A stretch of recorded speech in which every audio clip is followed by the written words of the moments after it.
Recruiting Megan was very interesting because it was kind of difficult to get to her. We had this kid in a class of 11, way up north in Wisconsin. I'll never forget the day when the light bulb went on. I said, but what I'm seeing, you're going to become one of the all-time greats. She looked at me with such earnest and she said, I understand. Going from National Player of the Year to being cut is definitely a big blow. That's what I admire so much about Megan, is she really kind of reinvented herself. She always played so well against us. She is still a big that you kind of have to give a little bit respect because she has a jumper that once she gets going, she can get going for us. It makes me emotional. Just a small town kid to now playing, on the world stage with the Olympics, so just forever grateful. Hey, you looking at a champ!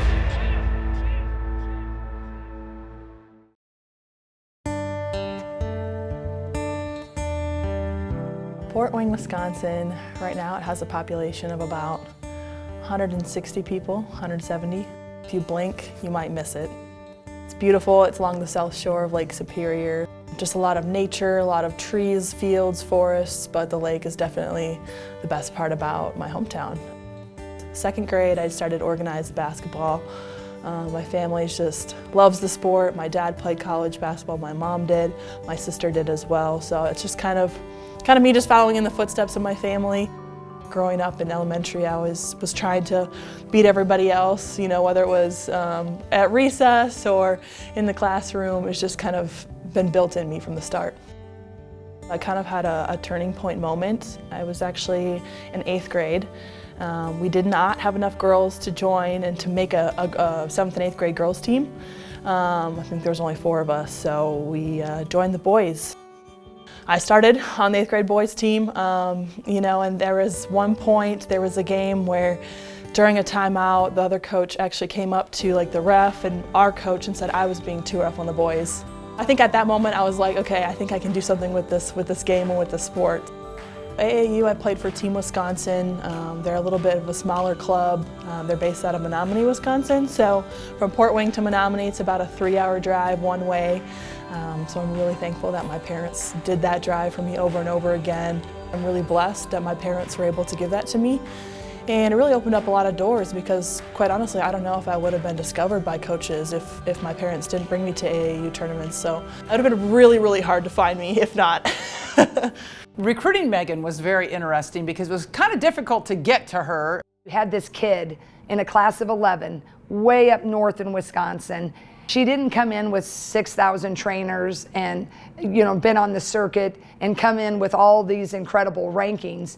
She just came in with a gratitude and a hunger, and she didn't know how good she could be. I think coming in as a freshman, it's kind of like a deer in the headlight moment. You're kind of just taking everything in, especially for me coming from such a small town and going to a university that has probably 40,000 students.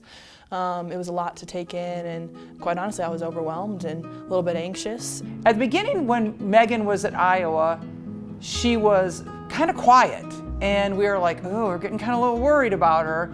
There was even a moment when I was a freshman, we were at one of our coaches' houses and everyone was kind of interacting and I was kind of off to the corner on the side and my coach was like, are you okay? And I was like, yeah, it's just so overwhelming because there's more people on the roster than my graduating class, which was 11 people. I'll never forget the day when the light bulb went on. It was after her freshman year.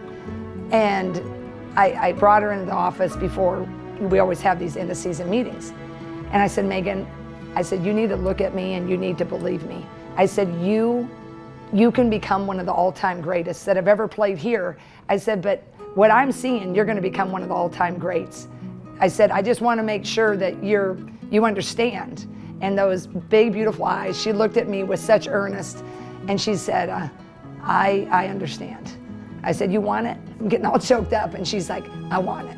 When you get that confidence instilled in you by somebody else, and especially a coach, that does wonders for myself, mentally, physically, emotionally, and I think that moment was, okay, they see something in me more than maybe I see in myself at that time. To see her take off that sophomore year and that junior year and what she did that senior year, I mean, she held the Big Ten record of most consecutive all Big Ten players of the week. It was Caitlin Clark that broke it. But for a post player to do that, a post player has to depend on a whole lot of other people. You know, they can't control the ball, they can't penetrate, they gotta be open, and they gotta be efficient. Megan Gustafson, again, one of the best to ever do it, but the best thing is, one of the greatest people to ever do it.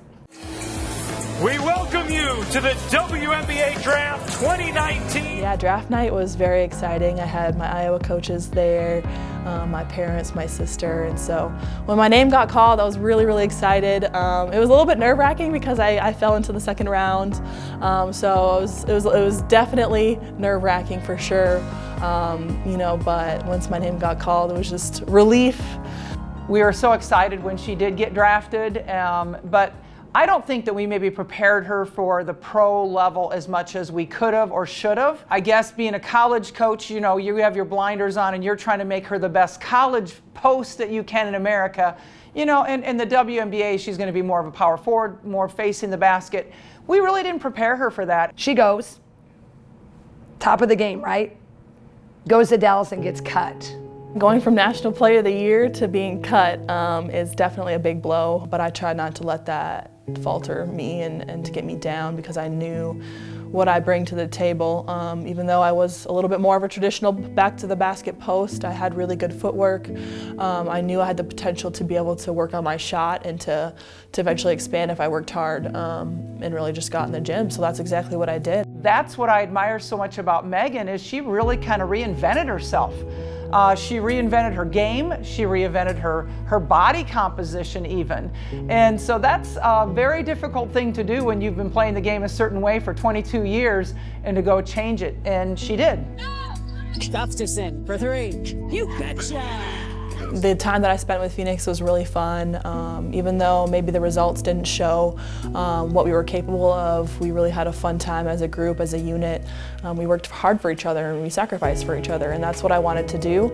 That's kind of always been like my goal in every team that I've been on is what can I do to help the team get better. Megan goes so hard. I mean, everything that she does, she puts her whole heart into it. Whatever role we needed her to do, she was always happy to do it, never complained, not one time.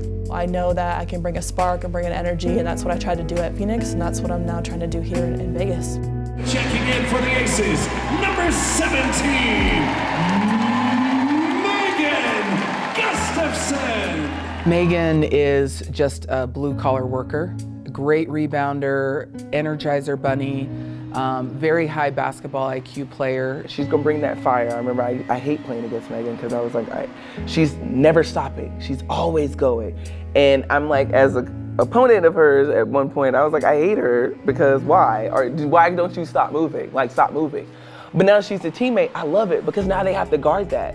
She always played so well against us. She plays hard, she plays smart, and she can shoot, so I love that. She's really locked into our system. She's really locked into learning what makes us go. How can she implement her game into our system and not trying to change her? And I love that, because don't change when you get here. Like, we loved you for that because we couldn't stand you for doing that, but now we love you for doing that. So I'm excited just to see her continue to grow within our system because she is still a big that you kind of have to give a little bit respect because she has a jumper that once she gets going, she can get going for us. Someone named Megan Gustafson stepped up. 4 aces will be heading overseas to play in the Olympics. That's Asia Wilson, Kelsey Plum, Jackie Young, and Chelsea Gray. And then Megan Gustafson will also be going overseas to play with Spain in the Olympics as well. Playing for Spain has been really awesome too because I've gotten to know them the past few months. August 2023 was when I officially got the passport, so it's been less than a year and already I was thrown into the Olympic Games, so it's kind of been a whirlwind experience. We were able to go to Segovia, Spain for the first 2 preseason games against Australia and Canada. So we had a little bit of prep, which was nice. And then a few months prior, we did the Olympic qualifying tournament, and that was my first official games with them. So got a little bit of experience, but otherwise I was kind of thrown into the fire. But it was a good fire. We had some really great games. You know, our first game against China, overtime, 27,000 people in attendance watching that game. So just really, really fun memories I'm gonna have for the rest of my life. Makes me emotional. just a small town kid to now playing, you know, on the world stage at the Olympics. So just forever grateful for the experiences and just, you know, just keeping who I am too as a person. I think that's what I try to do is I want to be encouraging everybody. I want to be a great teammate. That's more important to me than the minutes that I play or the points that I score. So just continuing to do that.